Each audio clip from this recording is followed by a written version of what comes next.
你有没有发现，最近身边怪事越来越多？电动车被偷，手机电被抢，一车干面条转眼间没了。外卖平台撒钱狂欢，商家却在赔本苦撑。一边是平台零元吃喝的热闹，一边是普通人偷东西抢店面的绝望。经济到底怎么了？治安为何频频失控？你好，这里是大时局要闻透视，我是王真。近日，中国网络出现一个热门话题：经济下行，治安越来越乱，偷抢骗三种行当复苏。随着经济崩塌，企业倒闭，失业潮来临，负债人口惊人，人民为了生存苦苦挣扎，很多人已被逼得不择手段，社会治安恶化随之而来。在重压下，情绪崩溃，各种无差别伤害事件频出，各种危机四伏。中国人生活在不安之中，安居乐业已经成了遥不可及的空想。中国经济糟糕到什么程度？我们以最近闹得很火，结果却冰到彻骨的外卖零元购事件做个说明。7月中旬，美团、京东、阿里巴巴旗下的淘宝闪购几乎在同一天开打价格战，平台疯狂撒券，什么零元吃、零元喝，各种离谱的折扣，简直在送钱。从早餐到宵夜全包，短短几天，美团宣布单日订单突破1.5亿，饿了么也说突破8000万单。听起来像是市场繁荣，但要知道，这场热闹不是靠消费力支撑的，而是靠平台烧钱、商家流血撑起来的。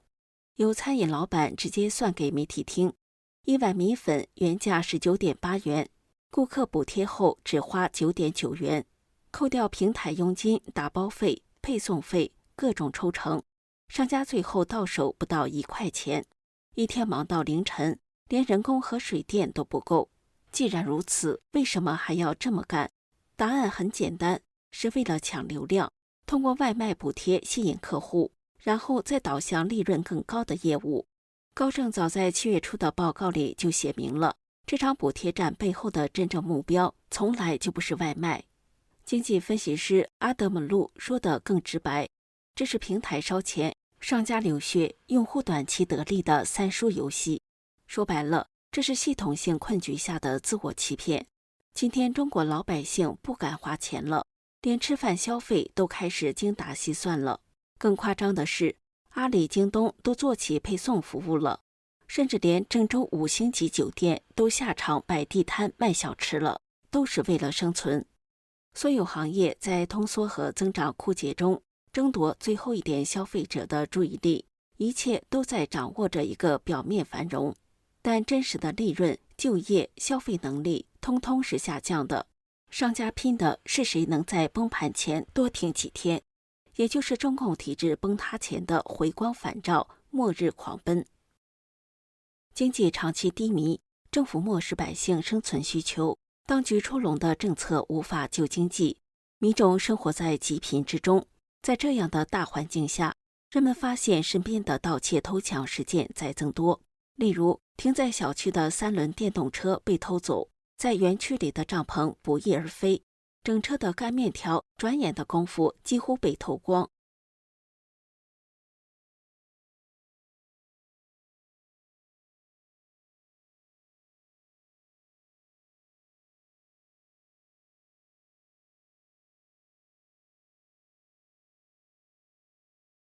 还有到超市里抢走货品的，有成群结伙入店抢走手机的。有冷静的网友这样分析和提醒民众说，有网友表示，当经济不好的时候，治安绝对不会好。如果连饭都吃不饱的时候，一定会走上大街偷抢。如果人都快饿死了，谁还会在乎脸面啊？小地方找不到工作，大城市失业的人也都回家了。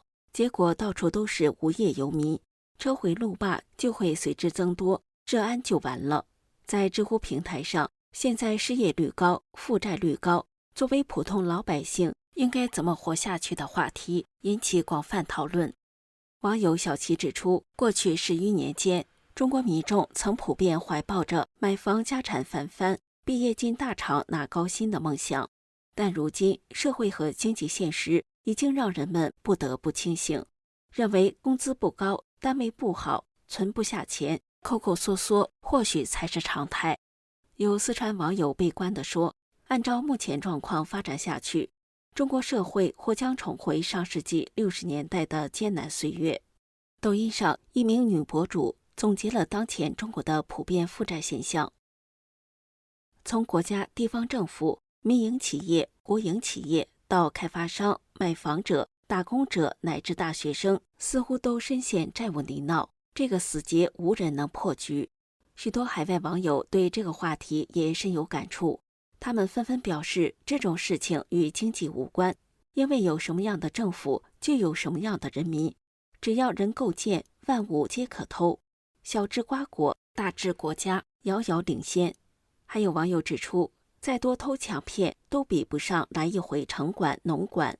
也有网友的眼光看得更大更深，指出难怪口口声声说台湾是他们的，政府也习惯零元购。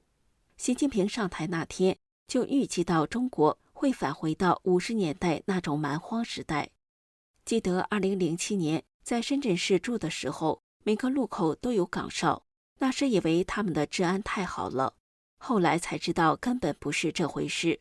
原来之前到处都有抢劫事件，所以才到处设治安岗亭。中共治国无能，导致国家和人民陷入灾难。在2025年的国际专业评比中，中国变成了全球少数最不易居住的国家之一。这里是大时局要闻透视，感谢您的陪伴与思考，请订阅、分享并打开小铃铛，一起在动荡中坚守真相，在黑暗中点燃希望。